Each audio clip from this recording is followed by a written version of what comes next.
नमस्कार दोस्तों, Bajirao IAS academy के यूट्यूब चैनल के ऊपर आप सभी का बहुत बहुत स्वागत है।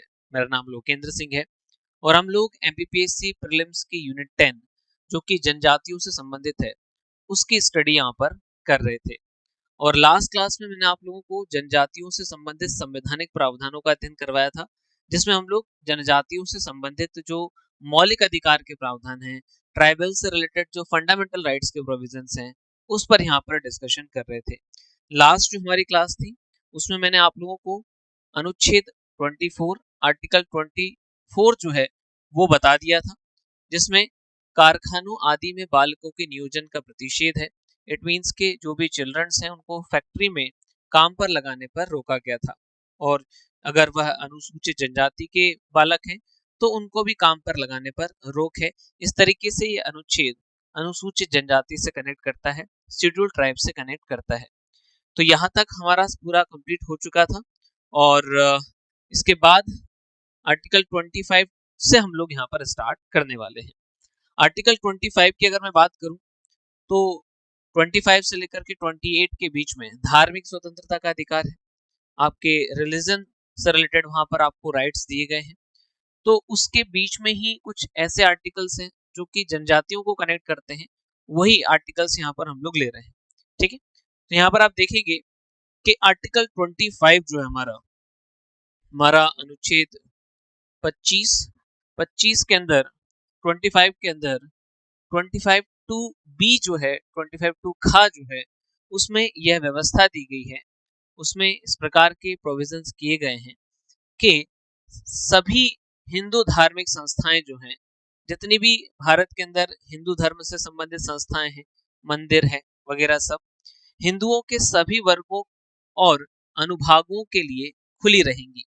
इसका मतलब है कि मंदिर में जाने पर किसी से कोई भेदभाव नहीं किया जाएगा, चाहे वो अनुसूचित जाति का हो या जनजाति का हो। ठीक है, तो जितने भी भारत के अंदर हिंदू धर्म से संबंधित संस्थाएं हैं उसमें हिंदू धर्म के सभी भागों को जाने का अधिकार है, अर्थात अनुसूचित जनजातियों को भी वहां जाने का अधिकार है।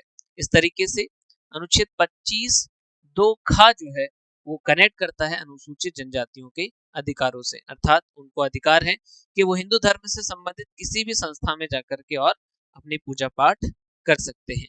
ठीक है, अब आगे की कहानी अगर हम लोग देखें तो यहाँ पर लिखा हुआ है कि आर्टिकल किस लिए इंपॉर्टेंट हो जाता है अनुसूचित जनजातियों के लिए, क्योंकि जो है कुछ ऐसे समुदाय हैं हिंदू धर्म के अंदर जो कि अनुसूचित जाति तथा जनजाति को मंदिरों में प्रवेश करने पर अधिकार नहीं देना चाहते हैं।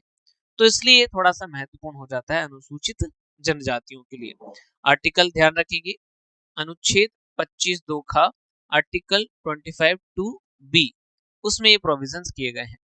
अब बात करते हैं दोस्तों अगले आर्टिकल की, अगले अनुच्छेद की, और वह अनुच्छेद 29(1) है। आर्टिकल 29(1) है। इसमें क्या बात बताई गई है? इसमें बात बताई गई है कि संस्कृति और को संरक्षित रखने का अधिकार है। हमारे यहाँ पर जो है कल्चर को प्रिजर्व करने के राइट्स हैं। अब ये किसको हैं? ये सबको हैं, चाहे आप अगर बात करें बहुसंख्यक की या अल्पसंख्यक की या जनरल कैटेगरी की बात करें या अनुसूचित जनजाति की, सबको अपने कल्चर को प्रोटेक्ट करने के राइट्स हैं। तो इस तरीके से ये अनुसूचित जनजाति से कनेक्ट हो जाता है। यहाँ पर क्या लिखा हुआ है आप देखेंगे, लिखा हुआ है कि प्रत्येक भारत के नागरिक को, इंडिया का कोई भी सिटीजन है, उसको अपनी भाषा को, अपनी लिपि को और अपनी संस्कृति को प्रोटेक्ट करने के राइट्स हैं। तो अगर हम लोग देखें तो यहाँ पर जो अनुसूचित जनजातियां हैं उनकी अपनी कुछ विशिष्ट भाषाएं हैं, उनकी अपनी कुछ लिपि है और उनका अपना कल्चर है। जैसे वो किसी विशिष्ट देवता की पूजा करते हैं, वो किसी विशिष्ट प्रकार के कपड़े पहनते हैं, वह किसी विशिष्ट प्रकार के घर में रहना पसंद करते हैं, किसी विशिष्ट प्रकार का गाना गाना पसंद करते हैं, नृत्य करना पसंद करते हैं, तो उन सबको वह प्रोटेक्ट करने के राइट्स रखते हैं।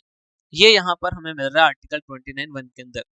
ठीक है, तो अनुसूचित जनजातियों को अपनी भाषा को, अपनी लिपि को और अपने कल्चर को प्रोटेक्ट करने के राइट्स हैं। आर्टिकल 29(1) में ये हमें यहाँ पर मिल रहा है। फिर उसके बाद अगर हम लोग आगे की बात करें तो अगला जो पार्ट आ जाता है वो आता है आर्टिकल 29(2), अनुच्छेद 29(2). इसमें बोला गया दोस्तों कि राज्य से पूर्णतः पोषित का यहाँ पर मतलब क्या हो जाता है। राज्य से का अर्थ यहाँ पर मैं हमेशा आप लोगों को बताता रहा हूँ, केंद्र सरकार और राज्य सरकार से है। हालांकि इसके अंदर और भी कई सारे संस्थान शामिल हो जाते हैं, लेकिन केंद्र सरकार और राज्य सरकार से जुड़े हुए अधिकांश संस्थान राज्य के अंतर्गत शामिल हो जाते हैं। तो हम लोग केंद्र सरकार और राज्य सरकार ही मान लेते हैं। तो राज्य अर्थात केंद्र सरकार और राज्य सरकार से पूर्णता पोषित या राज्य निधि से सहायता प्राप्त। इट मीन्स के अगर हम लोग बात कर रहे हैं कि कोई भी ऐसा एजुकेशनल इंस्टीट्यूशन है जो कि स्टेट से फुली फंडेड है, या फिर वहां से थोड़ी बहुत भी उसको क्या मिल रही है, हेल्प मिल रही है, इकोनॉमिकल हेल्प मिल रही है, तो वह शिक्षण संस्था जो है, वह एजुकेशनल इंस्टीट्यूशन जो है, वो किसी भी भारतीय नागरिक को, किसी भी इंडियन सिटीजन को, अब यहाँ पर ध्यान रखना है अनुसूचित जनजाति की बात हम लोग मेनली कर रहे हैं, किसी भी भारतीय नागरिक को मतलब किसी भी अनुसूचित जनजाति से संबंधित भारतीय नागरिक को प्रवेश देने से केवल धर्म, मूलवंश या जाति, या इनमें से किसी भी आधार पर मना नहीं किया जा सकता है। अगर यहाँ पर कुल मिलाकर की बात इस तरीके से हो रही है कि अगर कोई केंद्र सरकार, राज्य सरकार का एजुकेशनल इंस्टीट्यूशन है, वह अनुसूचित जनजातियों से केवल उनके धर्म, उनके मूल वंश अर्थात उनकी प्रजाति क्या है, उनका रेस क्या है, और उनकी जाति के आधार पर उनको वहां पर एडमिशन देने से मना नहीं कर सकता है। अगर वह एजुकेशनल इंस्टीट्यूशन मना करता है तो अनुसूचित जनजातियों के मौलिक अधिकारों के विपरीत है, फंडामेंटल राइट्स का वॉयलेशन है, और इस आधार पर अनुसूचित जनजातियों से संबंधित व्यक्ति सुप्रीम कोर्ट जाकर के और याचिका लगा सकते हैं। तो इस तरीके से यह अनुसूचित जनजाति से कनेक्ट करता है। फिर आगे की कहानी देखें हम लोग नेक्स्ट। तो आ जाता है दोस्तों, मौलिक अधिकार के सारे प्रावधान यहाँ पर खत्म हो जाते हैं, द एंड हो जाते हैं, जो कि जनजातियों से संबंधित है। इसके बाद बात करते हैं हम लोग अनुसूचित जनजाति के प्रति राज्य के कर्तव्य, जो स्टेट के ड्यूटीज हैं अनुसूचित जनजाति के प्रति, उसके संदर्भ में बात कर लेते हैं। यहाँ पर राज्य के कर्तव्य या स्टेट की ड्यूटी का मतलब है केंद्र सरकार की क्या रिस्पॉन्सिबिलिटीज हैं जनजातियों के प्रति, और राज्य सरकार की क्या रिस्पॉन्सिबिलिटीज हैं जनजातियों के प्रति, उसका हमें यहाँ पर डिस्कशन करना है। अब आप देखेंगे कि यहाँ पर अगर जो बात करने वाले हम लोग, वो बात करने वाले हैं भारतीय संविधान के भाग 4 में वर्णित, भारतीय संविधान के पार्ट 4 में वर्णित नीति निर्देशक तत्वों से संबंधित, directive principle of state policy से संबंधित। यहीं पर राज्य के अर्थात सरकार के कर्तव्य दिए गए हैं अनुसूचित जनजातियों से संबंधित रिलेटेड। ठीक है, अब देखें तो यहाँ पर देखेंगे हम लोग तो अनुच्छेद 46 जो है वो बात करता है, आर्टिकल 46 जो है वो बात करता है कि राज्य का कर्तव्य होगा अर्थात सरकार की ड्यूटी होगी कि वह जनता के दुर्बल वर्ग विशेष रूप से एसटी और एससी के शैक्षणिक तथा आर्थिक हितों में वृद्धि करे तथा उनकी शोषण से रक्षा करे। ठीक है, यहाँ पर दिया हुआ है duty of the state to promote the educational and economic interest of the weaker section of the people, specially ST SC की यहाँ पर बात हो रही है। तो सरकार को अनुसूचित जनजाति से संबंधित शैक्षणिक तथा आर्थिक हितों में वृद्धि करने का कर्तव्य यहाँ पर निर्धारित किया गया है, और इस आधार पर राज्य अर्थात केंद्र सरकार और राज्य सरकार के द्वारा अनुसूचित जनजातियों के शैक्षणिक हितों के लिए कई सारे काम किए गए हैं। अगर हम लोग बात करें कि केंद्र सरकार के एजुकेशनल इंस्टीट्यूशंस में जो कि सीबीएसई या केंद्रीय विश्वविद्यालय हैं, सेंट्रल यूनिवर्सिटीज हैं, वहां पर अनुसूचित जनजातियों को एजुकेशनल में आरक्षण दिया गया है। साथ में अगर हम बात करें तो उन्हें कई प्रकार की स्कॉलरशिप्स भी दी जाती हैं ताकि वह अपने एजुकेशन को बहुत अच्छे तरीके से पूरा कर पाए। उन्हें स्टेशनरी की सुविधाएं दी जाती हैं, उन्हें रहने के लिए सुविधाएं दी जाती हैं, उन्हें खाने के लिए सुविधाएं दी जाती हैं ताकि वो अपना एजुकेशन अच्छे तरीके से पूरा कर सके।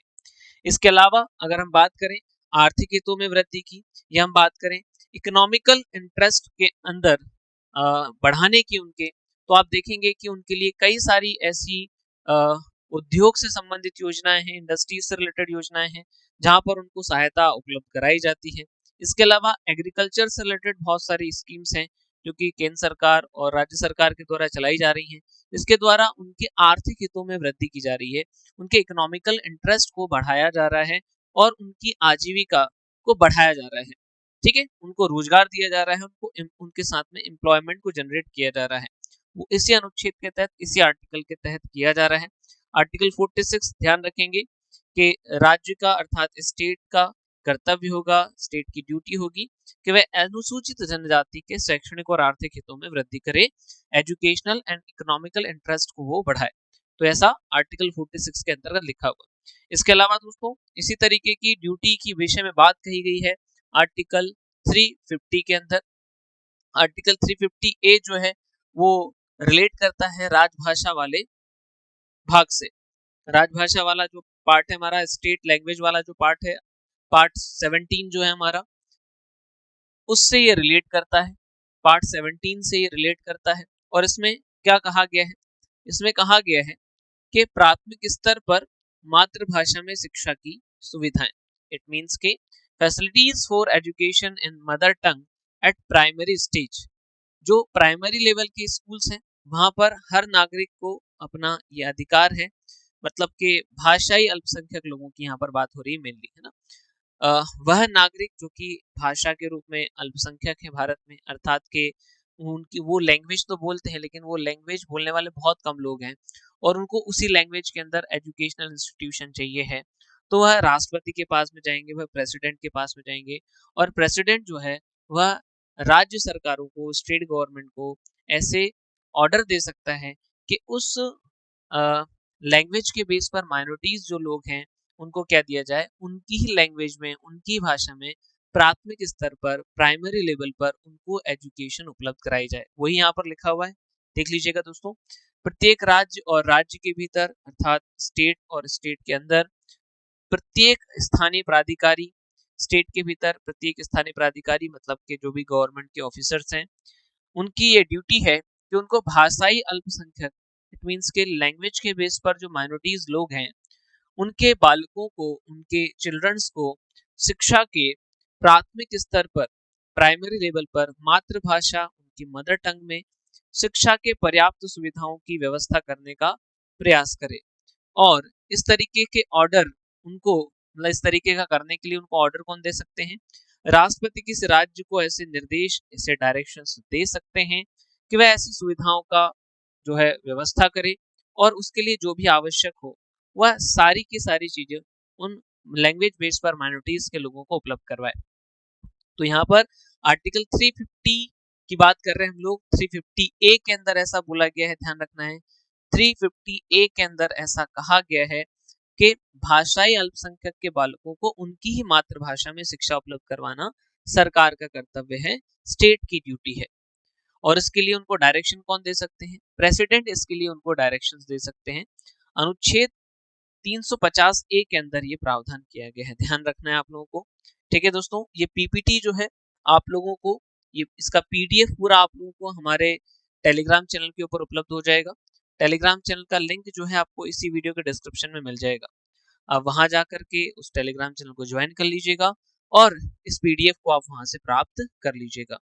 आइए दोस्तों हम लोग स्टार्ट करते हैं अगला, और वो है राजनीतिक सुरक्षा के उपाय, इट मींस के पॉलिटिकल सिक्योरिटी से रिलेटेड प्रोविजंस। हम लोग अनुसूचित जनजाति के राजनीतिक सुरक्षा से संबंधित प्रावधानों का अध्ययन अभी हम लोग करने वाले हैं। इट मींस के पॉलिटिकल सिक्योरिटी से रिलेटेड प्रोविजंस जो हैं उनको यहाँ पर हम लोग अभी करने वाले हैं। यहाँ पर आर्टिकल, यहाँ पर अगर हम लोग देखें जो पहला आर्टिकल निकल कर के आ रहा है राजनीतिक सुरक्षा पॉलिटिकल सिक्योरिटी से रिलेटेड, वो है आर्टिकल 164(1). आर्टिकल 164(1), आर्टिकल 164(1) जो है वो राज्य सरकार से रिलेट करता है, स्टेट गवर्नमेंट से रिलेट करता है, राज्य सरकार के मंत्रियों से रिलेट करता है, स्टेट गवर्नमेंट के मिनिस्टर से रिलेट करता है। इसमें क्या दिया हुआ है, इसमें दिया हुआ है कि जो हमारा बिहार राज्य है, मध्य प्रदेश है, उड़ीसा राज्य है, ठीक है, बिहार राज्य है, मध्य प्रदेश है, उड़ीसा राज्य है, और 60 में जो है झारखंड राज्य भी यहाँ पर अब ऐड हो जाता है। ठीक है दोस्तों, ऐसा। तो एक सेकंड मैं थोड़ा सा इसमें चेंज कर देता हूँ। बिहार हो गया, मध्य प्रदेश हो गया, उड़ीसा हो गया, झारखंड हो गया और सीजी छत्तीसगढ़, इतने स्टेट इसमें हो जाएंगे ना। कुछ स्टेट शायद इसमें छूट गए थे, वो मैंने आप लोगों को बता दिया। आर्टिकल 164 एक, आर्टिकल 164 एक जो है उसमें कहा गया है कि बिहार, मध्य प्रदेश, उड़ीसा, झारखंड और छत्तीसगढ़, यहाँ पर क्या होगा दोस्तों, इन 5 स्टेट्स के अंदर, इन 5 राज्यों के अंदर जनजातियों के कल्याण से रिलेटेड एक क्या होगा, मिनिस्टर होगा। ट्राइबल्स के वेलफेयर से रिलेटेड वहां पर एक मिनिस्टर अलग से बनाया जाएगा, जिसे कहा जाएगा अनुसूचित जनजाति, या जिसे कहा जाएगा अनुसूचित जनजाति के कल्याण से संबंधित मंत्री। ठीक है, होगा, जो साथ ही अनुसूचित जनजाति और पिछड़े वर्गों के कल्याण के लिए काम करने वाला है। देखिए 5 स्टेट ऐसे हैं जहां पर शेड्यूल्ड ट्राइब्स के वेलफेयर के लिए अलग से मिनिस्टर बनाने की बात हुई है, अनुसूचित जनजातियों के कल्याण के लिए अलग से मिनिस्टर बनाने की बात हुई है। कितने स्टेट है यहाँ पर, ये 5 स्टेट है, ध्यान में रखना है, इंपॉर्टेंट है। आपसे ये क्वेश्चन पूछा जा सकता है कि इंडिया के अंदर इनमें से किस राज्य में अनुसूचित जनजातियों के लिए अलग से मंत्री बनाने की बात कही गई है, तो वो है हमारे ये 5 स्टेट। ठीक है, पहले ये 3 ही स्टेट हुआ करते थे, लेकिन क्या हुआ है कि बिहार से झारखंड अलग हुआ तो झारखंड भी उसमें ऐड हो गया, मध्य प्रदेश से छत्तीसगढ़ अलग हुआ तो छत्तीसगढ़ उसमें ऐड हो गया। तो इस तरीके से टोटल मिलाकर के कितने हो गए, ये 5 स्टेट्स यहाँ पर हो गए हैं। ठीक है, नीचे इंग्लिश में भी मुझे लगता है शायद 3 ही लिखे होंगे, तो इसको आप लोग ऐड कर लीजिएगा, ये झारखंड वाला यहाँ से ऐड कर लीजिए आप लोग। ठीक है, एंड सीजी जो है उसको भी यहाँ पर आप ऐड कर लेंगे, तो टोटल मिलाकर के 5 स्टेट्स हो जाएंगे। तो 5 राज्यों में अनुसूचित जनजातियों के कल्याण के लिए, उनके वेलफेयर के लिए अलग से राज्य बनाने की बात कौन से अनुच्छेद में हुई है, अनुच्छेद 164 एक में, आर्टिकल 164 एक में हुई है। आइए फिर बात करते हैं हम लोग राजनीतिक सुरक्षा से संबंधित उनका अगला जो प्रावधान है दोस्तों, राजनीतिक सुरक्षा से संबंधित उनके जो अगले प्रोविजंस हैं, यहाँ पर देखेंगे तो लोकसभा की बात चल रही है, संसद की बात चल रही है, अनुसूचित जाति और अनुसूचित जनजाति के लोगों के लिए क्या होंगे, स्थानों का आरक्षण का प्रावधान होगा। तो यहाँ पर स्पष्ट बोला गया है अनुसूचित जनजाति के जो भी भारत के नागरिक हैं उनके लिए यहाँ पर क्या होगा, रिजर्वेशन का प्रावधान होगा। तो लोकसभा के अंदर देखेंगे तो कितनी सीटें आरक्षित की गई हैं, 47 सीटें लोकसभा के अंदर आरक्षित की गई हैं, किसके लिए, शेड्यूल ट्राइब्स के लिए, अनुसूचित जनजाति के लिए। ये इंपॉर्टेंट क्वेश्चन है, इसके पूछे जाने की संभावना बहुत ज्यादा है, तो इसको 5 स्टार इसके ऊपर लगा लीजिएगा, बहुत ज्यादा इंपॉर्टेंट ये क्वेश्चन आप लोगों के लिए है। ठीक है, फिर आगे की अगर हम लोग बात करें तो नेक्स्ट निकल कर क्या रहा है कि मध्य प्रदेश में कितने सीट्स हैं जो कि रिजर्व हैं। तो मध्य प्रदेश के अंदर भी आप देखेंगे तो 6 सीट्स रिजर्व, 6 सीट्स रिजर्व हैं। आप बोलोगे सर मध्य प्रदेश के अंदर 6 सीट्स क्यों रिजर्व हैं, क्योंकि मध्य प्रदेश में आप देखेंगे कि यहाँ पर शेड्यूल ट्राइब्स की पॉपुलेशन काफी ज्यादा है, तो इस हिसाब से हमारे यहाँ पर काफी ज्यादा सीटें जो हैं 29, सोचिए आप लोग, हमारे यहाँ पर 29 सीटें हैं टोटल, 29 सीटें हैं टोटल लोकसभा से रिलेटेड, और उन 29 सीटों में से आप देखेंगे कि कितनी सीटें, 6 सीटें जो है वह आरक्षित है अनुसूचित जनजाति के लिए, क्योंकि पॉपुलेशन हमारे यहाँ पर काफी ज्यादा है। ठीक है, अब बात करते हैं नेक्स्ट, दोनों इंपॉर्टेंट क्वेश्चन से ध्यान रखना है आप लोगों को, ये आर्टिकल जरूर ध्यान रखिएगा। ठीक है, लोकसभा में शेड्यूल ट्राइब का आरक्षण 330, ठीक है, शेड्यूल ट्राइब्स के लिए लोकसभा में आरक्षित रिजर्व सीटें 47, मध्य प्रदेश में 6। अब आते हैं अनुच्छेद 332, आर्टिकल 332, यहाँ पर राज्यों की विधानसभाओं में अनुसूचित जाति और अनुसूचित जनजाति के लोगों के लिए आरक्षण संबंधी प्रावधान किया गया है। ठीक है, मीन्स के reservation of seat for scheduled tribes in legislative assembly of state. अब यहाँ पर देखिए तो हम लोग मध्य प्रदेश की बात कर लेते हैं, चूंकि हम लोग मध्य प्रदेश से रिलेटेड यहाँ पर डिस्कशन कर रहे हैं। तो एमपी के अंदर टोटल 230 लोक विधानसभा की सीटें हैं, असेंबली की सीटें हैं, उसमें से 47 सीटें हमारी अनुसूचित जनजातियों के लिए आरक्षित की गई है। तो ध्यान रखिएगा आप लोग, बहुत ज्यादा इंपॉर्टेंट ये भी आर्टिकल हो जाएगा आपका कि विधानसभा में अनुसूचित जनजातियों का आरक्षण आर्टिकल 332 है। और हम देखेंगे कि एमपी की विधानसभा में कितनी सीटें आरक्षित है, तो 47 है।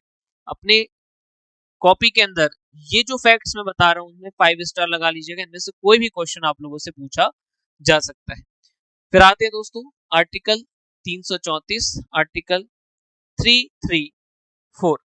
तो आर्टिकल 334 में क्या लिखा हुआ है, यहाँ पर बोला गया दोस्तों कि लोकसभा में जो अनुसूचित जनजातियों के लिए आरक्षण है, राज्य की विधानसभाओं में स्टेट लेजिस्लेटिव असेंबली के अंदर जो अनुसूचित जनजातियों के लिए आरक्षण है, वह संविधान के प्रारंभ से अर्थात के 26 जनवरी 1950 से 80 वर्ष की अवधि तक अर्थात 2030 तक ये लागू रहेगा। इस तरीके की बात यहाँ पर कही गई है। तो सर ये 334 में कही गई है, जी हाँ बिल्कुल 334 के अंतर्गत ये बात कही गई है। तो यहाँ से आपके क्या क्वेश्चन हो सकते हैं कि कौन से आर्टिकल में लिखा हुआ है कि 80 वर्ष तक रहेगा, ये क्वेश्चन पूछा जा सकता है। ठीक है, प्रारंभ में जो आरक्षण है वह 10 वर्ष के लिए रखा गया था, लेकिन जैसे 10 वर्ष पूरे होने वाले होते हैं एक संविधान का संशोधन कर दिया जाता है और फिर पुनः 10 वर्ष के लिए इसको बढ़ा दिया जाता है। इस तरीके से देखें तो बार बार संशोधन करके इसको 10-10 वर्ष तक बढ़ा करके अब 80 वर्ष तक कर दिया गया है। ठीक है, एक थोड़ा सा रिवीजन हम लोग यहाँ पर कर लेते हैं। यहाँ पर अगर आप देखेंगे कि मैं पॉलिटिकल जो आपको बता रहा हूँ पॉलिटिकल सिक्योरिटी से रिलेटेड प्रोविजन, उसमें आर्टिकल 164(1) के अंतर्गत क्या हमें मिल जाता है कि कुछ 5 स्टेट्स हैं जहां पर अनुसूचित जनजातियों के लिए, शेड्यूल ट्राइब्स के लिए अलग से मिनिस्टर्स बनाए जाएंगे। आर्टिकल 330 में मैंने आप लोगों को बताया कि लोकसभा में अनुसूचित जनजातियों का आरक्षण है। आर्टिकल 332 में मैंने आपको बताया कि विधानसभाओं में स्टेट लेजिस्लेटिव असेंबली के अंतर्गत अनुसूचित जनजातियों को आरक्षण है। और फिर अनुच्छेद 334 मैंने बताया जिसमें बोला गया है कि जो भी आरक्षण लोकसभा में दिया गया है और राज्यों की विधानसभाओं में दिया गया है वह 80 वर्ष की अवधि तक रहेगा। लेकिन मैंने ये भी बताया कि अमेंडमेंट करके बार बार 10-10 वर्ष के लिए बढ़ा दिया जाता है। तो ये जो अमेंडमेंट किया गया है गाइस, ये जो अमेंडमेंट किया गया है आप लोगों का, ये 80 वर्ष तक बढ़ाने वाला वो कौन सा था, 104वां संविधान संशोधन अधिनियम था, सन 2019 में किया गया था और इसके माध्यम से 80 वर्ष तक के लिए इसको बढ़ा दिया गया है, अर्थात 2030 तक के लिए इसको बढ़ा दिया गया है। आर्टिकल्स और आर्टिकल्स के अंदर जो लिखे हुए प्रोविजंस है जहां से महत्वपूर्ण क्वेश्चन, इंपॉर्टेंट क्वेश्चंस आप लोगों के पूछे जा सकते हैं, उन पर हम लोग यहाँ पर डिस्कशन कर रहे हैं। क्लास को लाइक जरूर कर दीजिएगा, अपने दोस्तों के साथ में शेयर जरूर कर दीजिएगा और अगर आप लोगों ने अभी तक इस यूट्यूब चैनल को सब्सक्राइब भी नहीं किया है तो सब्सक्राइब भी जरूर कर दीजिएगा, क्योंकि बहुत ही इंपॉर्टेंट और बहुत ही एनालिटिकल तरीके से यहाँ पर पूरी यूनिट आप लोगों को कवर करवाई जाएगी। अब बात करते हैं दोस्तों हम लोग यहाँ पर आर्टिकल 243D की, हम लोग उनकी राजनीतिक सुरक्षा से संबंधित प्रावधान पढ़ रहे हैं कि कहां-कहां पर उनको राजनीति में आरक्षण और उनको सुरक्षा संबंधी प्रावधान किए गए हैं। तो article 243D, article 243D panchayat में आरक्षण की बात हो रही है, तो इसमें रिजर्वेशन इन पंचायत की बात हुई है। ठीक है, पर पंचायत में आरक्षण जो होगा अनुसूचित जाति अनुसूचित जनजाति को जनसंख्या के अनुपात में on the ratio of population उनको आरक्षण दिया जाएगा। जैसे अगर मैं मध्य प्रदेश की बात करूं तो मध्य प्रदेश के अंदर जितनी जनजातियां हैं, जितना प्रतिशत जनजातियां हैं उसके हिसाब से वहां पर उनको सीट्सों में आरक्षण दिया जाएगा, वहां पर उनको सीट्स में आरक्षण दिया जाएगा। ठीक है, अब आगे की बात करें दोस्तों तो ये जो शेड्यूल्ड अनुसूचित जनजातियों को आरक्षण मिला हुआ है, यहाँ पर फिर से देख लीजिए आर्टिकल 243D में अनुसूचित जनजातियों को पंचायत में आरक्षण मिला हुआ है। ठीक है, आर्टिकल 243D में अनुसूचित जनजातियों को पंचायत में आरक्षण मिला हुआ है। फिर यहाँ पर यह भी बात बोली गई कि जितना भी अनुसूचित जाति तथा अनुसूचित जनजातियों को आरक्षण दिया गया है उसमें से उन 1/3, उसमें से 1/3 उनकी महिलाओं के लिए क्या होगा, आरक्षण होगा। कम से कम 1/3, मिनिमम 1/3 की बात यहाँ पर हो रही है।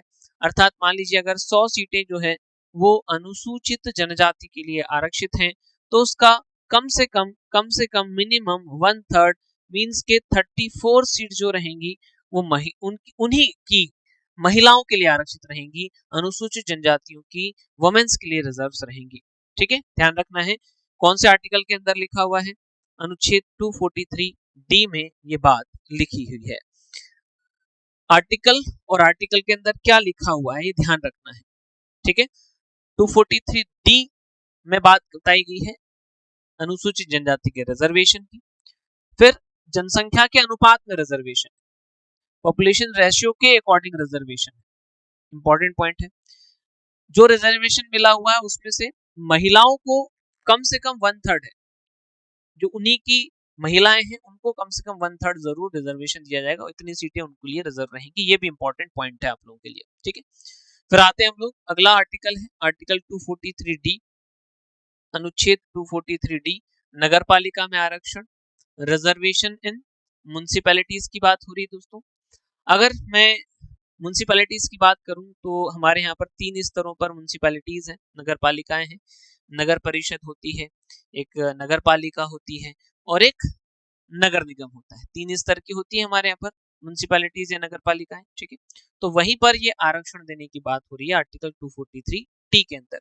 इसमें भी यही बोला गया है कि अनुसूचित जाति और अनुसूचित जनजातियों को जनसंख्या के अनुपात में आरक्षण मिलेगा, पॉपुलेशन के रेशियो में उनको रिजर्वेशन मिलेगा।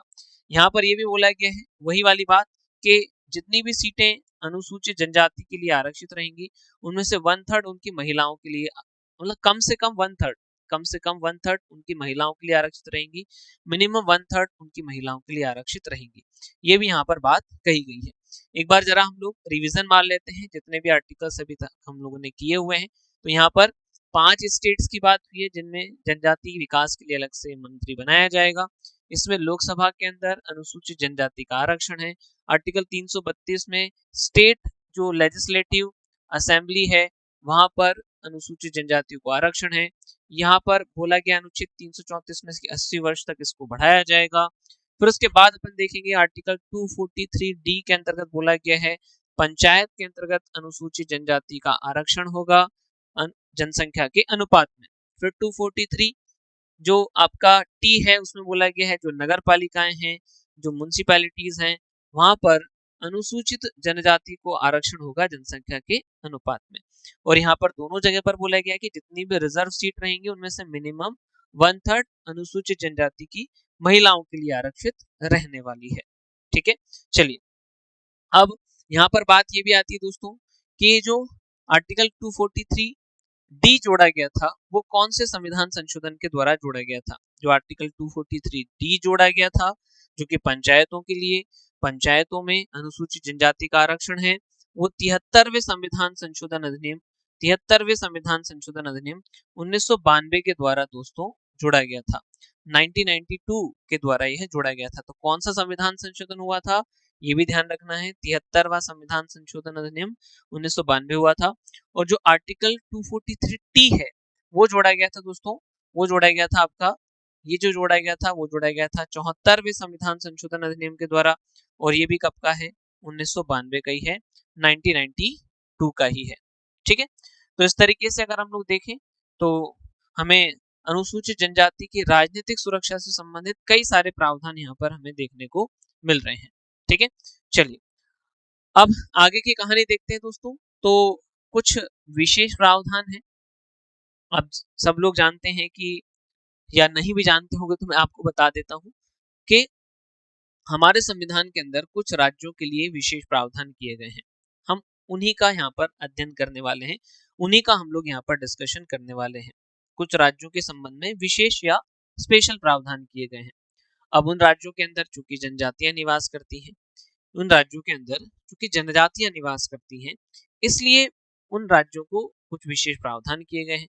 साथ में वह राज्य जो है बॉर्डर को भी टच कर रहे हैं, बॉर्डर जो भारत की सीमा है, बॉर्डर भारत की बॉर्डर जो है उसको भी टच कर रहे हैं, इसलिए भी वहां पर कुछ स्पेशल प्रावधान उनके लिए किए गए हैं, ठीक है। हालांकि विशेष राज्य का दर्जा क्या होता है, विशेष राज्य का दर्जा क्यों दिया जाता है, उसके लिए पीछे तो बहुत सारे आधार हैं, उसके पीछे बहुत सारे बेसिस हैं। लेकिन यहाँ पर चूंकि हम लोग अनुसूचित जनजाति का अध्ययन कर रहे हैं तो मैं केवल उतनी ही बातें आपको बताऊंगा। यहाँ पर देखें अगर हम लोग तो आप देखेंगे कि आर्टिकल जो 371A है, अनुच्छेद 371A, ये नागालैंड राज्य के लिए विशेष संवैधानिक प्रावधान करता है, नागालैंड स्टेट के लिए स्पेशल प्रोविजन यह करता है, ठीक है। तो इसमें क्या दिया हुआ है दोस्तों, संसदीय अधिनियमों का सीमित लागू होना, मतलब कि नागालैंड में संसद के द्वारा बनाए गए जो भी कानून होंगे बहुत लिमिटेड मात्रा में लागू होंगे। जो भी संसद कानून बनाती है नागालैंड में लागू होने के पहले उसका रिव्यू किया जाता है कि वह नागालैंड में रहने वाली जनजातियों के लिए अपोजिट में तो नहीं जा रहा है। अगर अपोजिट में जा रहा है तो उस अधिनियम को वहां पर लागू नहीं किया जाता है। मतलब यहाँ पर नागालैंड में रहने वाली जो जनजातियां हैं उनको प्रोटेक्ट किया गया है संसद के कानूनों से। ठीक है, क्या लिखा हुआ है देखो, नागाओं की धार्मिक, उनके रिलीजन वाली, उनके सामाजिक प्रथाएं जो भी वहां पर चलती है। नागा एक जनजाति है जो कि नागालैंड में रहती है। ठीक है, उनके धार्मिक, उनके सामाजिक प्रथाओं, उनके रूढ़िजन्य जो विधियां हैं, जो भी उनका कामकाज है, रूढ़ियां हैं, उनकी सिविल तथा दांडिक न्याय की कुछ विधियां हैं, वो अपने यहाँ पर किसी विशेष प्रकार के अपराध के लिए विशेष प्रकार से दंड देते हैं, वो उनकी अपनी व्यवस्था है। और उनके भूमि का जो स्वामित्व है ना, उनकी भूमि का जो स्वामित्व है, उसके मामलों में संसद के द्वारा बनाया गया कोई भी अधिनियम जो है, कोई भी लॉ जो है, वो नागालैंड पर तब तक लागू नहीं होगा जब तक नागालैंड की विधानसभा इसे स्वीकार नहीं कर लेती है।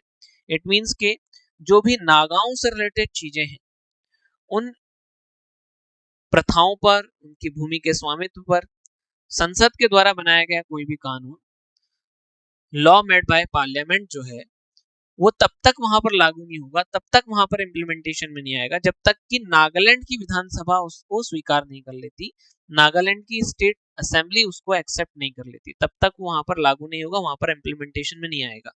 ये कौन सा आर्टिकल कह रहा है? अनुच्छेद 371 ए कह रहा है। ठीक है, तो आपसे क्वेश्चन कैसा हो सकता है? ऐसा हो सकता है कि नागालैंड के जनजातियों या नागा जनजाति के संरक्षण के लिए संविधान के अंदर कौन सा प्रावधान किया गया है? तो अनुच्छेद 371 ए किया गया है, ध्यान में रखना है आप लोगों को। फिर इसके बाद बात करते हैं दोस्तों हम लोग अनुच्छेद 371 बी, आर्टिकल 371 बी। 371 बी क्या कहता है?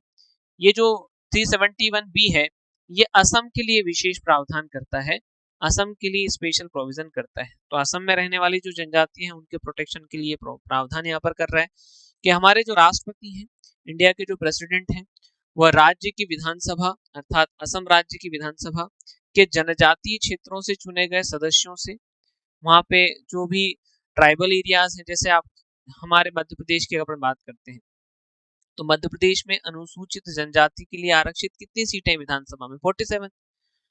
तो मध्य प्रदेश में अनुसूचित जनजाति के क्षेत्र कितने हो गए? 47 हो गए। वैसे ही यहाँ पर बात हो रही है कि राज्य विधानसभा में जो वहां पर जनजाति क्षेत्रों से चुने गए सदस्यों से या ऐसे सदस्यों से जिन्हें राष्ट्रपति उचित समझता है, एक समिति का गठन कर सकेंगे। एक समिति का गठन कर सकेंगे। कौन करेंगे? ये राष्ट्रपति करेंगे। आर्टिकल 371 बी में ऐसा कहा गया है। और ये समिति जो है वहां पर जनजातियों के कल्याण के लिए काम करेगी। असम राज्य के अंदर जनजातियों के कल्याण से संबंधित काम करेगी। तो यहाँ पर फिर से हम लोग देख लेते हैं क्या कौन सा अनुच्छेद है? आर्टिकल 371 बी है, अनुच्छेद 371 बी है। यहाँ पर राष्ट्रपति को ये राइट्स दिए गए हैं कि जो असम का विधानसभा क्षेत्र है, जितने भी असम के अंदर विधानसभा क्षेत्र हैं, उन विधानसभा क्षेत्रों में से वह क्षेत्र, वह एरियाज जहाँ जो कि शेड्यूल ट्राइब्स के एरियाज हैं, वह सीट जो कि शेड्यूल ट्राइब्स के लिए आरक्षित सीट्स हैं, वहां से जितने भी प्रतिनिधि, वहां से जितने भी रिप्रेजेंटेटिव चुन करके आ रहे हैं, उनसे मिलकर के एक समिति का गठन करेंगे, कमेटी बनाएंगे, जो कि असम स्टेट के अंदर अनुसूचित जनजातियों के कल्याण के लिए काम करने वाली है। तो अनुच्छेद 371 भी असम स्टेट से संबंधित है, ध्यान रखेंगे। और असम स्टेट के लिए जनजाति कल्याण की समिति कौन बना सकेंगे? तो राष्ट्रपति बना सकेंगे, अनुच्छेद 371 बी के तहत। ये आप लोग को ध्यान रखना है। फिर आते हैं दोस्तों हम लोग नेक्स्ट, अगला जो आर्टिकल आ जाता है वो अनुच्छेद 371 सी है। आर्टिकल 371 सी है, मणिपुर राज्य के लिए विशेष प्रावधान है, special provisions for the state of Manipur, ये दिया गया है। एक बार आप लोग देख लीजिएगा, 371 ए में प्रोविजन किया गया है नागालैंड के लिए। ठीक है, 371 बी जो है उसमें असम के लिए प्रोविजंस किए गए हैं। और 370 सी की बात हम लोग यहाँ पर कर रहे हैं, इसमें मणिपुर के लिए स्पेशल प्रोविजंस आप लोगों के लिए किए गए हैं। तो यहाँ पर लिखा हुआ है मणिपुर के जो पहाड़ी क्षेत्रों की सुरक्षा सुनिश्चित करने के लिए इसको बनाया गया है। मणिपुर के अंदर जो भी हिल एरियाज हैं उनको प्रोटेक्ट करने के लिए इसको बनाया गया है। इसमें कहा गया है कि राष्ट्रपति को, प्रेसिडेंट को मणिपुर की पहाड़ी क्षेत्रों में से चुने गए विधायकों की एक समिति बनाने का उनको अधिकार होगा। तो यहाँ पर पहाड़ी क्षेत्रों से कौन चुने जाएंगे, जनजाति के लोग ही चुने जाएंगे, उनसे संबंधित एक समिति बनाने का अधिकार होगा, राइट्स होगा। राष्ट्रपति जो है राज्य विधानसभा के नियमों में संशोधन कर सकते हैं ताकि इस समिति का सही कामकाज सुनिश्चित हो सके। कुल मिलाकर के बात इतनी सी ही है कि भाई आर्टिकल 371 में मणिपुर में के लिए प्रावधान है और यहाँ पर भी प्रेसिडेंट को राइट्स दिए गए हैं कि वह वहाँ के पहाड़ी क्षेत्रों से चुने गए जो भी प्रतिनिधि हैं, रिप्रेजेंटेटिव्स हैं, जो जनजाति के प्रतिनिधि हैं, उनसे मिलकर के एक समिति का गठन करेंगे और वह समिति वहाँ की राज्य की विधानसभा में, वहाँ के स्टेट के असेंबली के अंदर वह समिति जो है अनुसूचित जनजाति के कल्याण के लिए काम करेगी, ट्राइबल के वेलफेयर के लिए वहां पर काम करेगी। आर्टिकल 371C में ये प्रावधान किया गया है, ध्यान रखेंगे आप लोग। फिर उसके बाद दोस्तों हम लोग आते हैं अगले अनुच्छेद की तरफ और वह है आर्टिकल 371F। जल्दी से अपनी कॉपी के अंदर हेडिंग डाल लीजिएगा, आर्टिकल 371F। आर्टिकल 371F जो है वो सिक्किम राज्य से रिलेट करता है, ठीक है। आर्टिकल 371F सिक्किम स्टेट से रिलेट करता है। जरा एक बार हम लोग रिवीजन मार लेते हैं। आर्टिकल 371A जो है वो नागालैंड से रिलेट करता है। आर्टिकल 371B जो है वो असम स्टेट से रिलेट करता है। आर्टिकल 371C जो है वो मणिपुर से रिलेट करता है, ठीक है कि नहीं। डी वाला कोई प्रोविजन यहाँ पर नहीं पढ़ा है हमने, सीधे हम लोग आ गए हैं किसके ऊपर, एफ के ऊपर आ गए हैं, ठीक है कि नहीं। तो एफ के ऊपर हमने आ गए हैं तो हमने एफ में क्या पढ़ा है, सीधा सिक्किम स्टेट को पढ़ लिया है ना। एफ के अंदर हमने किसको पढ़ लिया है, सीधा सिक्किम स्टेट को हमने पढ़ लिया, ठीक है। तो सिक्किम स्टेट से रिलेटेड प्रोविजन जो है वो आर्टिकल 371F में दिए गए हैं। ये सारे आर्टिकल्स यहाँ पर हैं, कंफ्यूज बिल्कुल भी मत होइएगा कि कौन से आर्टिकल में किस राज्य की जनजाति के प्रोटेक्शन के प्रोविजंस किए गए। सिक्किम की जो विधानसभा है, सिक्किम का जो स्टेट लेजिस्लेटिव असेंबली है, में जनजाति समुदायों के लिए एक विशेष प्रतिनिधित्व की व्यवस्था की गई है। मतलब वहां पर जो ट्राइबल कम्युनिटीज हैं उनको वहां पर स्पेशल रिजर्वेशन दिया गया है सिक्किम की विधानसभा में, सिक्किम के लेजिस्लेटिव असेंबली में। इस अनुच्छेद के तहत सिक्किम के लोगों के मौजूदा कानून, उनके रीति रिवाज जो हैं और उनके अधिकारों का संसद द्वारा संरक्षण किया जाता है।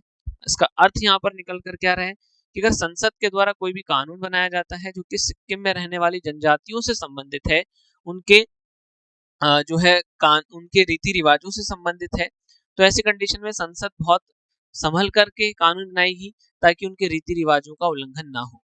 तो सिक्किम राज्य में रहने वाली जनजातियों के रीति रिवाजों का उल्लंघन ना हो, उनपे किसी प्रकार का प्रॉब्लम ना हो, इस तरीके के कानून संसद के द्वारा बनाए जाएंगे। तो यहाँ पर कुल मिलाकर के सिक्किम स्टेट के अंदर रहने वाली जनजातियों जो हैं उनको संसद के कानून से प्रोटेक्ट किया गया है, पार्लियामेंट के लॉ से उनको प्रोटेक्ट किया गया है। आर्टिकल 371F आप लोग ध्यान रखिएगा इस बात का, ठीक है कि नहीं। फिर आते हैं दोस्तों हम लोग अनुच्छेद 371G। अनुच्छेद 371G जो है हमारा, उसमें ये बात बताई गई है, आप लोग देखेंगे कि मिजोरम राज्य के लिए विशेष प्रावधान है, special provisions for the state of Mizoram, यहाँ पर बात कही गई है। अभी ये भी हो जाए उसके बाद एक बार फिर से आप लोग रिवीजन मार लेंगे। यहाँ पर बोला गया है मिजो समुदाय, इट मीन्स के मिजो जनजाति जो है उनकी बात यहाँ पर हो रही है। उनके धार्मिक, उनके सामाजिक प्रथाओं, उनके प्रथागत कानून जो है, उनके भूमि का स्वामित्व जो है, उनके मतलब ये हमारी भूमि है, उनके कोई भूमि जो उनके स्वामित्व के अधिकार क्षेत्र में आती है वो उनके मालिक है, वो के हस्तांतरण से जुड़े हुए मामलों पर संसद का कोई भी नया कानून राज्य विधानसभा की मंजूरी के बिना वहां पर लागू नहीं होगा। इट मीन्स के मिजो जो ट्राइब्स हैं, मिजो ट्राइब्स के कोई भी रिलीजियस पॉइंट ऑफ व्यू से देखें हम लोग, उनके जो भी रीति रिवाज हैं, उनके कल्चर से रिलेटेड कोई भी प्रोविजन अगर हम लोग बात करें, उनके भूमि के स्वामित्व के हस्तांतरण से संबंधित कोई भी कानून अगर संसद के द्वारा बनाया जाता है, पार्लियामेंट के द्वारा बनाया जाता है, तो मिजोरम राज्य की जो विधानसभा है उसकी स्वीकृति के बाद ही वो वहां पर लागू होगा। मिजोरम स्टेट का जो लेजिस्लेटिव असेंबली है उसके अप्रूवल के बाद ही वो वहां पर इम्प्लीमेंटेशन में आएगा, नहीं तो नहीं आएगा। तो यहाँ पर देखें तो मिजो ट्राइब्स को प्रोटेक्ट किया गया है पार्लियामेंट के लॉ से। ऐसा नहीं हो सकता कि सेंट्रल गवर्नमेंट कुछ भी लॉ बना दे और वहां के ट्राइब्स के जो भी राइट्स हैं, जो भी कल्चरल राइट्स हैं, जो भी रिलीजियस राइट्स हैं, उनका वायलेशन हो जाए, उनका उल्लंघन हो जाए। ऐसा कुछ भी पार्लियामेंट के द्वारा बनाया जाता है तो वो वहां की विधानसभा की अनुमति से लागू होगा, अन्यथा नहीं होगा। वैसे तो अगर बनाती है संसद तो वहां की विधानसभा उसको अप्रूव ही नहीं करेगी, ठीक है कि नहीं। तो इस तरीके से देखा जाए तो केंद्र सरकार वहां की मिजोरम की जो जनजातियां हैं उनके ऊपर किसी प्रकार की कोई प्रॉब्लम क्रिएट नहीं कर सकती है, ठीक है। ये आर्टिकल 371 जी में हम लोग यहाँ पर देख रहे हैं, ठीक है। फिर इसके बाद अगर हम लोग देखें दोस्तों तो आप देखेंगे कि एक आयोग भी बनाया गया है, आप लोग पता होगा कि आर्टिकल 338A राष्ट्रीय अनुसूचित जाति आयोग भी है, जो कि संविधान में अनुसूचित जनजातियों के प्रोटेक्शन से रिलेटेड है। अब इसके विषय में थोड़ा सा मैं आप लोगों से डिस्कशन कर लेता हूं दोस्तों, कुछ इस तरीके का कि देखें हमारे यहाँ पर जब हम संविधान हमारा प्रारंभ हुआ था उस समय देखेंगे तो आर्टिकल 338 जो था उसमें एक आयुक्त बनाने की बात हुई थी, जो अनुसूचित जनजाति और अनुसूचित जाति अनुसूचित जनजाति दोनों के प्रोटेक्शन के लिए काम करने वाला था। आगे चल करके फिर क्या हुआ, आर्टिकल 368 के अंदर ए का प्रोविजन किया गया और इसमें क्या बोला गया, अनुसूचित एक सेकंड, इसमें आर्टिकल 368 के अंदर क्या किया गया, राष्ट्रीय अनुसूचित जाति और जनजाति आयोग बना दिया गया, मतलब जाति और जनजाति दोनों के लिए एक ही आयोग बनाया गया था आर्टिकल 338 में। फिर आगे चल करके फिर से संविधान संशोधन किया गया, ठीक है। और फिर से संविधान संशोधन किया गया और वो कौन सा किया गया था, वो किया गया था 89वां संविधान संशोधन, जो यहाँ पर आप लोगों को दिख रहा है। 89वां संविधान संशोधन अधिनियम पारित किया गया, 89वां कॉन्स्टिट्यूशनल अमेंडमेंट एक्ट पारित किया गया 2003 में, 2003 में। और आर्टिकल 338 ए जो था उसमें शेड्यूल कास्ट कमीशन कर दिया गया, नेशनल शेड्यूल कास्ट कमीशन। और आर्टिकल 338 बी के अंतर्गत नेशनल शेड्यूल ट्राइब कमीशन कर दिया गया, नेशनल शेड्यूल ट्राइब कमीशन कर दिया गया। तो ये जो राष्ट्रीय अनुसूचित जनजाति आयोग है, नेशनल शेड्यूल ट्राइब्स कमीशन है, ये कौन सा आर्टिकल में है, 338 बी में है, अनुच्छेद 338 बी के अंदर इसका प्रावधान है। ये जो राष्ट्रीय अनुसूचित जनजाति आयोग है ये 2004 में गठित हुआ है, 2003 में इससे संबंधित प्रावधान हमारे संविधान में आया और 2004 में ये आयोग स्थापित हो गया, गठित हो गया, ठीक है। अब ये क्या करता है, ये अनुसूचित जनजातियों के कल्याण के लिए सरकार को सलाह देता है। अनुसूचित जनजातियों के ऊपर जो भी अत्याचार होते हैं, जो भी शोषण होते हैं, उनका जो भी वो उनके राइट्स का जो भी वायलेशन होता है तो ये वहां जाकर के जांच करता है, इन्वेस्टिगेशन करता है और जो भी अपराधी होता है उसको सजा दिलाने के लिए सरकार से सिफारिश करता है। और साल भर ये अनुसूचित जनजातियों के कल्याण के लिए, शेड्यूल ट्राइब्स के वेलफेयर के लिए जो भी काम करता है उसकी एक रिपोर्ट बना करके राष्ट्रपति प्रेसिडेंट को देते हैं। तो इस तरीके से कुल मिलाकर के अनुसूचित जनजातियों के प्रोटेक्शन के लिए एक संस्था बनाई गई है, जिसके कारण जो बाकी की कैटेगरीज है उनके ऊपर एक दबाव बना हुआ है कि वो अनुसूचित जनजातियों के अधिकारों का उल्लंघन ना करे, राइट्स का वॉयलेशन ना करे। ये तो एक संस्था है जो उनकी जांच कर सकती है और उनके अपराध के लिए उनको दंड भी दिलवा सकती है।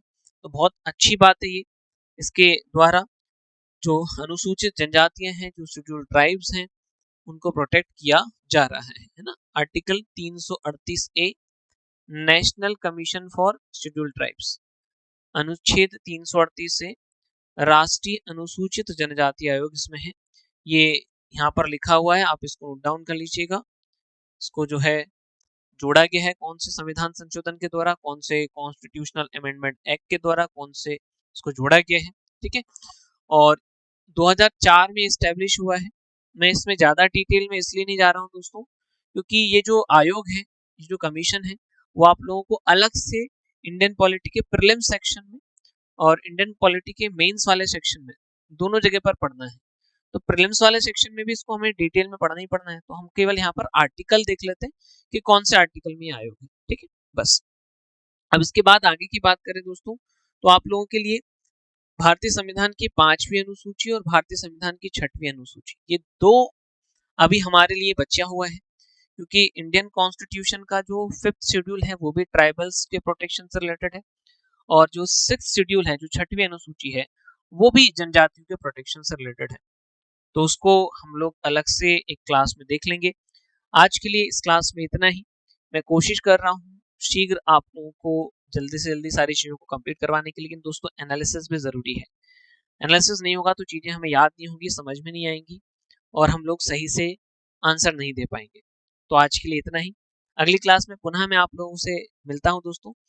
इस वीडियो की जो पीडीएफ है उसको प्राप्त करने के लिए आप लोग इसी वीडियो के डिस्क्रिप्शन में जो हमारा टेलीग्राम चैनल का लिंक दिया हुआ है उसको ज्वाइन करके और ज्वाइन कर लीजिएगा, वहां पर आपको इसका पीडीएफ अवेलेबल हो जाएगा। आज के लिए इतना ही।